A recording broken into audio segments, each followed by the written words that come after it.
On October 3rd, 1849, a man was found delirious on the streets of Baltimore.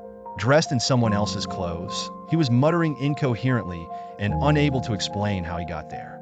This man was Edgar Allan Poe, and his final days would become as mysterious as his darkest tales.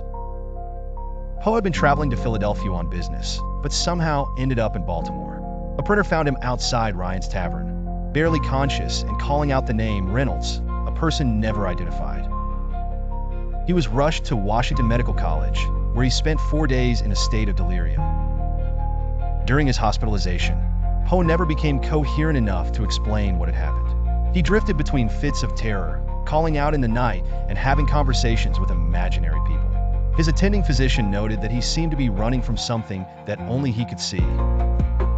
On October 7th, Poe whispered his final words, "Lord, help my poor soul." He died that morning, leaving behind one of literature's greatest mysteries. The cause of death was listed as congestion of the brain, a common euphemism of the time that explained nothing. Theories about his death have multiplied over the centuries. Some suggest alcoholism or drug abuse, while others point to rabies, carbon monoxide poisoning, or brain tumor. A compelling theory involves cooping, a practice where gangs kidnapped victims, drugged them, and forced them to vote. This would explain his strange clothes and why he was found on an election day. The medical records and death certificate vanished, taking crucial clues with them.